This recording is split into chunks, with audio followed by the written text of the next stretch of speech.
So what I have here is a normal deck. All different cards except for the top 4 cards. 1, 2, 3, 4. The top 4 cards are the 4 jacks. And these 4 jacks, they can do a trick.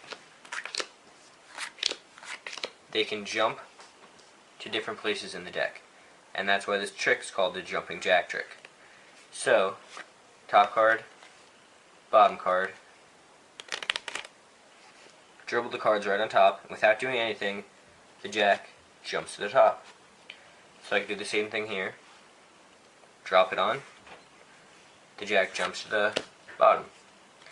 Here, take the jack, put it face up into the middle of the deck, the jack jumps to the top. Last but not least, jack face down in the middle of the deck, and the jack jumps over, flipping it face up. So here's how this trick's done. You have the deck, and you take out the 4 jacks, and then what you're going to want to do is take out one more card. It doesn't matter what card this is, but you just want to have one extra card. So you have the 4 jacks, you stack them up in any order, but it's actually better to do the 2 red and the 2 black. And then you put these 4 jacks on the top of the deck. And then you have one more card, just an extra card. You put that on top of all of it. So when you're going to do the trick, you have the deck prepared like this, and you say, I have a normal deck besides the fact that I have the 4 jacks. 1, 2, 3, 4 jacks, and then it's really only 3 jacks, but you're going to slide off a 5th, and then stack them all together, having a pinky break. After you do this, you're going to flip them off, and you can either do it like this. This is probably the safest way to do it, hiding the last card. Or you could do it like this, which I think makes it look nicer. But you just want to be aware that you have the 7 or whatever card you're using underneath the last jack. So just be careful. So you say, alright, so I've got the 4 jacks, and I'm going to lay these out. 1, 2, 3, 4.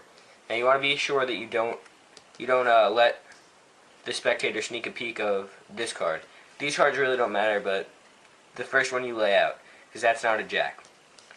Alright, so now before you do anything, I like to show the spectator that I have nothing on the top. I should say no jacks on the top, and no jacks on the bottom. To do this, I have a double lift, because the top card actually is a jack. So I just do a double lift, show the top card. To do a double lift, you just pick up 2 cards, and you have break.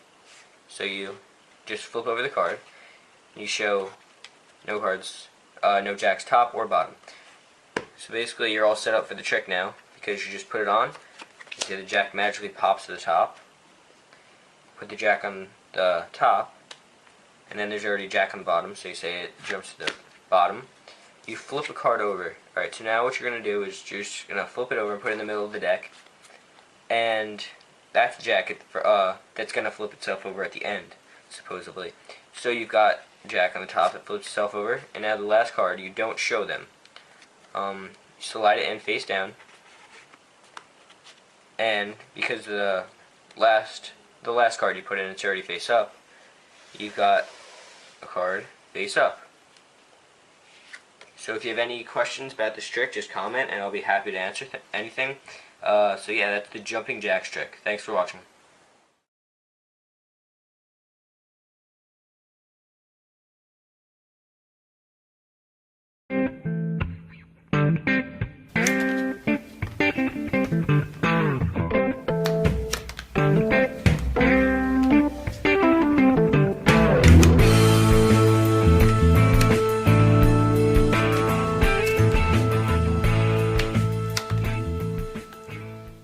The Top Shot. This is one of my favorite card moves in general. It's credited to a great magician named Leonard Green. I'm sure a lot of you have heard of him before. If you haven't, I'll put a link in the description box below to one of his performances, and you'll see just how creative and how unique this guy really is. And he's got a great sense of humor too. But the Top Shot, this is a flourish. It's a great way to demonstrate skill with a pack of cards. It's also a production. It's a really good way to find a chosen card. There's a lot of uses for it. You can think of your own. Let's talk about how to do it. So the first thing you need to learn is the grip. Okay. So normally when you hold a pack of cards, you hold it like this in a mechanics grip. To do the Top Shot, you need to change it to a grip like this. Alright, so it's a very subtle, but it's an important change. So you're going from here to here. Here to here. Alright, so let's talk about a few of those key differences. Normally, the pack is laying flat on your palm. Well, in the Top Shot grip, you need to change it so that the left edge of the cards is resting more so on the base of your thumb, kind of like this. And you'll notice that when you do that, you now have some space underneath the pack. Okay, second difference. Normally your thumb is laying across the top of the cards like this. Well, now you need to change it so that the thumb is riding across the left edge of the cards, and then the very tip of your thumb, just a little bit of your thumb, is contacting the top card of the deck. So it's barely hanging onto that top card right at the corner. Alright, and the third key difference is in your first finger. So the first finger normally wraps around the front edge of the cards like this. Well, now in the Top Shot, you're going to move your first finger to the right edge of the cards. Alright, so this is what your final grip should look like. And eventually you'll want to be able to get into that grip with just one hand. You'll want to be able to switch back and forth between these two grips whenever you want. For now, if you're just starting, just grab the deck with your opposite hand and manually put it in that grip. And that'll make it easier on you. Okay, so let's talk about the actual shooting now.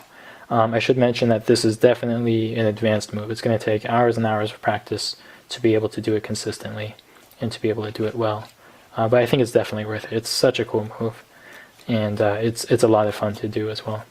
So here's what's happening. The first thing you're going to do is pull down a little bit with your thumb, and then you're going to pull down with your pinky. And this creates tension in the cards. It causes them to flex just a little bit. It's barely noticeable. And then what's happening is, with my pinky, I'm flicking downwards. I'm contacting this top card, and I'm flicking downwards. And what that does is it causes this top card to escape the grip from the left thumb. And once it escapes the thumb, the card's going to flip over. It's going to rotate 180 degrees, and then it's going to land in my awaiting hand. Okay, so this next shot I'll do in slow motion so you can see exactly what's happening.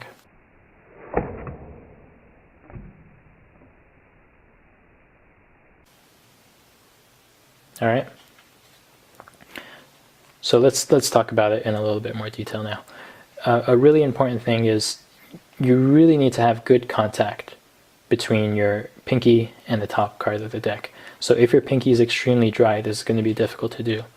If that is the case, you might want to lick your pinky a little bit, or maybe put some lotion on it. You just need a little bit of moisture. You need some friction between your pinky and the top card. Okay, and that will help you flick this card out. So when you're first starting to practice, don't worry about catching the card. That'll come later. Just practice pulling the top card so that it escapes the grip from your thumb. So it's almost like a Cardini change at this point. All right, but then you need to practice flicking it and then moving your fingers out of the way so that the card continues and flies outwards. Okay, so just practice this slowly at first. Don't worry about speed, don't worry about accuracy or anything like that. Just one at a time, practice shooting the cards. And when you're first starting out, you might have to readjust the grip after each shot. You should expect that. Just practice doing this. And you'll notice how it becomes more and more difficult with the less cards you have. So every now and then you're going to want to collect the cards and start with a full deck again.